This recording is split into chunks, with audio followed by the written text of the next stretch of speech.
હાલ આપણી સાથે એવા ઉમેદવાર છે કે જેમણે પ્રજાના પ્રશ્નોને લઈને પત્રકારિતા છોડીને ઉમેદવારી કરી છે.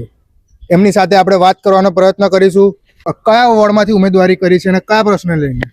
મેં રાજપીપળા નગરપાલિકામાં આવતા વોર્ડ નંબર 1માં અપક્ષ તરીકે ઉમેદવારી કરી છે. આજે પ્રાંત કચેરી ખાતે સિમ્બોલ પસંદગીનો દિવસ હતો, ત્યારે મેં પત્રકાર હોવાના કારણે મેં માઇક જ માંગ્યું હતું. ત્યારે મારા વોર્ડમાંથી કોઈ પણ માઇક ના માંગતા આજે ચૂંટણી અધિકારી દ્વારા મને માઇકની ફાળવણી કરવામાં આવી છે. એટલે મારા વોર્ડમાં કેટલાક એવા પડતર પ્રશ્નો છે, જેવા કે પાણીનો મુદ્દો, સફાઈનો મુદ્દો અને રોડના મુદ્દા, અને ખાસ કરીને ગેસ લાઇન પણ અમારા વિસ્તારમાં આજ દિન સુધી આવી નથી. તેવા અનેક મુદ્દાઓ છે. અને જેટલા ભૂગર્ભ ગટર ચાલી રહી છે તેના કેટલાક રસ્તાઓ ખોદી નાખ્યા તે બનાવવામાં આવ્યા નથી.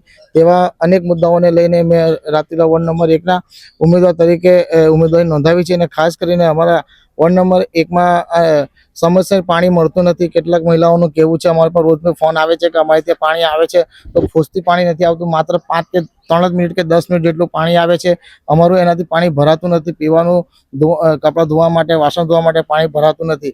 તે પ્રકારની અમારી પાસે રજૂઆતો આવે છે. અને સફાઈના મુદ્દે પર અમને ઘણીવાર રજૂઆતો મળે છે, ત્યારે અમે જે તે સફાઈ કામદારોને ટેલિફોનની મારફતે સફાઈ કરાવતા આપીએ છીએ. તો જ્યારે મેં રાજપીપળા નગરપાલિકામાં જીતીને અને મારા મતદારો મને મારી પર વિશ્વાસ મૂકીને મને જીતાડીને નગરપાલિકામાં સભ્ય તરીકે મોકલશે, ત્યારે મેં તમામ લોકોના પ્રશ્નો, જેવા કે પાણી, રાજપીપળામાં વોર્ડ નંબર 1માં પાણીની સમસ્યા છે. ત્યારે કેટલાક વિસ્તારો છે, એવા કે કુંભારવાડ છે, આશાપુરી માતાનું મંદિરનો વિસ્તાર છે, કાછિયાવાડ છે, આપણે અમારું વરફળિયું છે, કસબાવાડ છે, મોટા માછીવાડ છે, સ્ટેશન રોડ વિસ્તારમાં કેટલા પાણીની સમસ્યા છે. ત્યાં રોડોની બી સમસ્યા. તમે હાલમાં આજે પણ તમે હાલની મિનિટમાં બી ત્યાં આશાપુરી માતાના મંદિરના વિસ્તાર પાસે તે રસ્તા પરથી કાછિયાવાડ જવાના રસ્તો આજે પણ મોટા ખાડા ત્યાં પડી ગયા છે અને રસ્તો બનાવવામાં આવ્યો નથી. જ્યારે બનાવ્યો છે ત્યારે થોડાક જ દિવસોમાં તૂટી ગયો છે. તે તમામ અમે પ્રશ્નો લઈને નગરપાલિકામાં રજૂઆત કરીશું, અને તે લઈને ચૂંટણીમાં અમે પ્રશ્નો લઈને જનતા સમક્ષ જઈશું.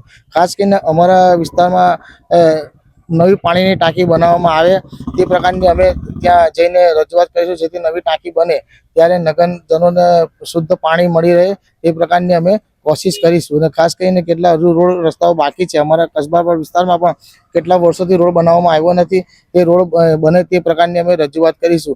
આ તમામ મુદ્દાને લઈને આજે અમે ચૂંટણીમાં હવે આજથી અમે ઉતરી પડવાના છે, અને અમે નગરપાલિકામાં જીતીશું ત્યારે તમામ વોર્ડ નંબર 1ના વિકાસના કામો કરવા અમે તત્પર રહીશું. શું નામ તમારું? મારું નામ આરિફ કુરેશી. આ હતા ઉમેદવાર કે જેમણે પત્રકારિતા છોડીને ઉમેદવારી પસંદ કરી છે.